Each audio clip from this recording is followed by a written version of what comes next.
Good afternoon everybody, That Runner Matt here, and today we are going to go through week 5 of the Abingdon Marathon plan.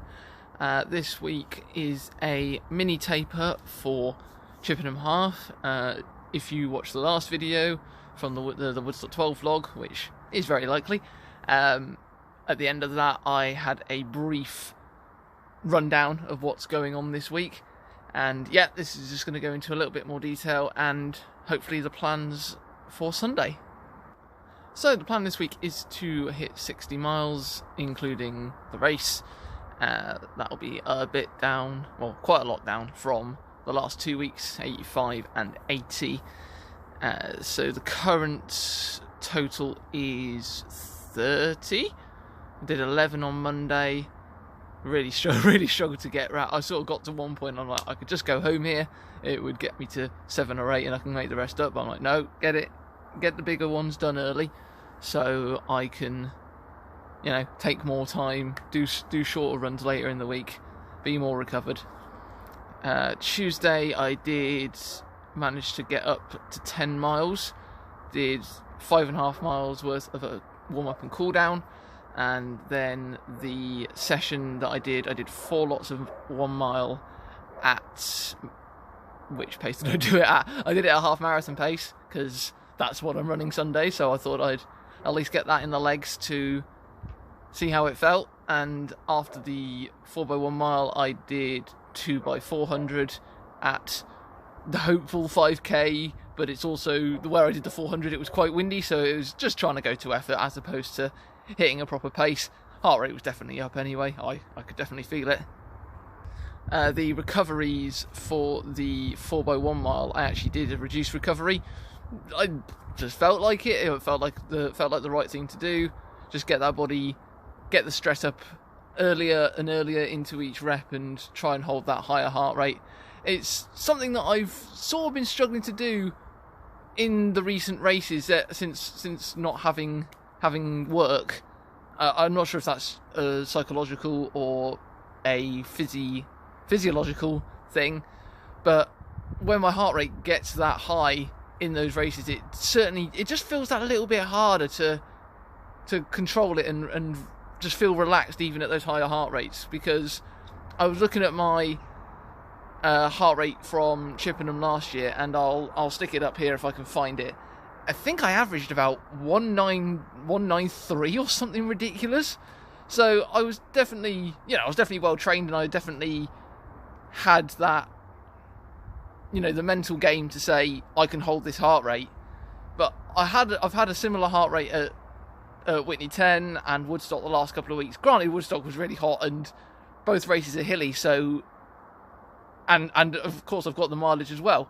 So it's gonna be harder, definitely, but I just in the back of my mind it's like, oh, that's too high, you need to slow down, you need to back off a little bit. But then I just need to look back at these ones last year and think, I'm fitter than these numbers last year, and therefore I should be going faster. That would move on to Wednesday. Just did 9 to make up to 30 for those 3 days. And it was really nice, actually. What I was going to mention, actually, from Tuesday was how muggy it was. I was, even after rep 2, I was just covered in sweat, and I could just not, it would just not go. So that might be an extra factor as to why it might have felt a little bit harder on the day, because it was just so muggy, and I just couldn't get the sweat to go, and therefore would heat up a little bit faster, heart rate higher, etc, etc. You know the stuff.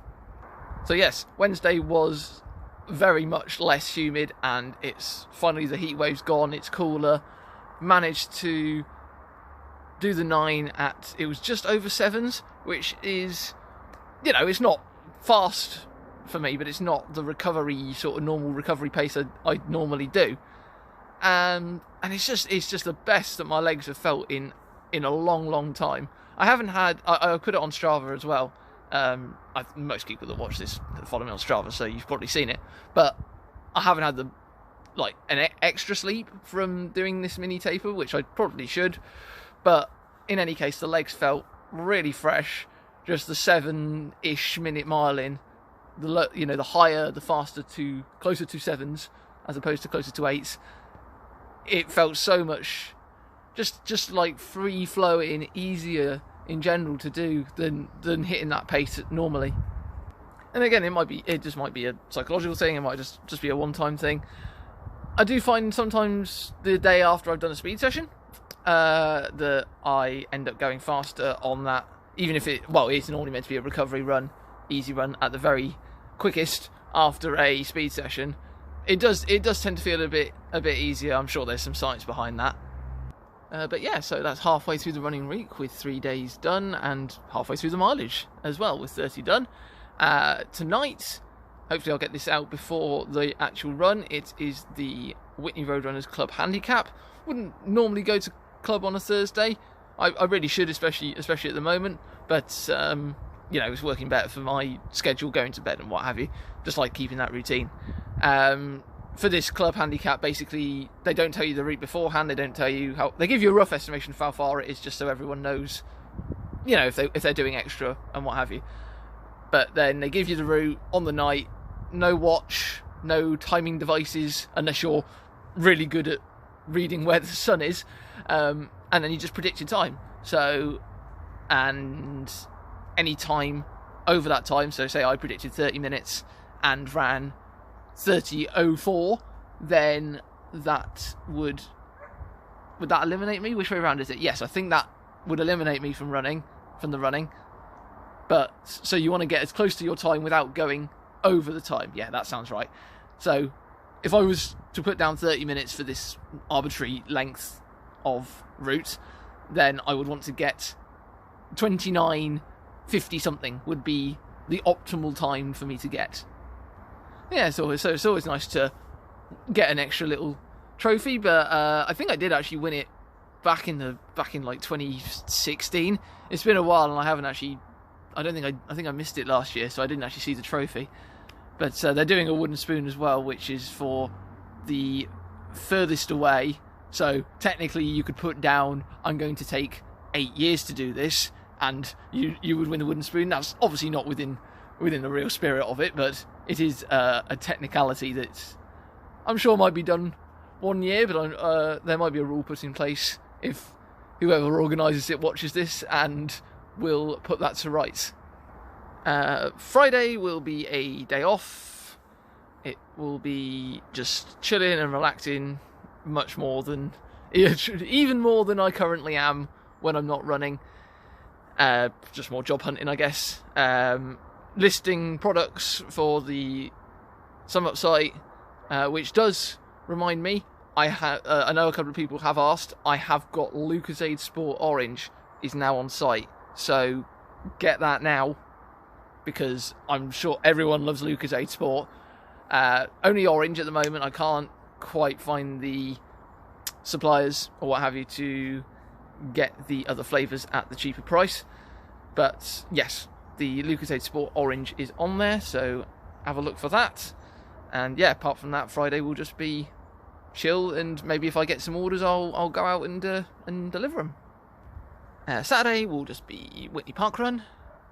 We'll run up, run back, gets to about 6 miles to 10k, depending how late I leave it to get up to Park Run, and then I will do some strides when I get back. I need to make sure I don't go all out on my strides, because I think that might have been not a huge factor, but something that I did last week and maybe even the week before, is that I did the strides too quick, even though, strides are supposed to be fast, but I feel like I was doing them more as all-out efforts as opposed to just getting your legs primed and ready for the race the next day.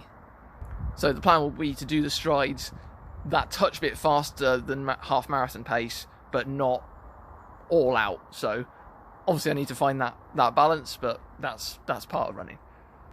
And then that will be Sunday for Chippenham Half. I'm going with Steve Young.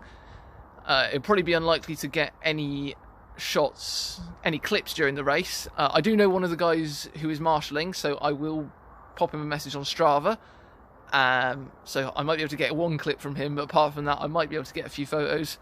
Besides that, it'll be mostly pre and post race, and yeah, half marathon at half marathon pace. So, and you will see that on Strava hopefully as soon as I've ran.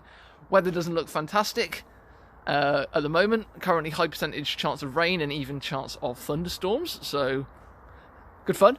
And then for those that don't follow me on Strava, firstly, what are you doing? And secondly, it will be on a vlog of some description, either probably Monday or Tuesday, depending on how much I do in terms of running the following week, because obviously I will have to start building back up again just for 3 more weeks before the taper.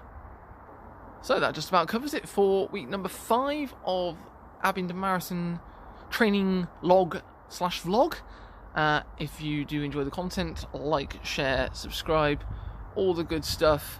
And for those that are watching and have a channel and can comment, do let me know on the end card if the links actually work. I'm not obviously trying to force you to subscribe or follow me on Strava or place an order, but I just want to know that they work, because otherwise it's just there and it's not doing anything otherwise. So yeah, thank you in advance for that, and until the next one, trust the process. Bye.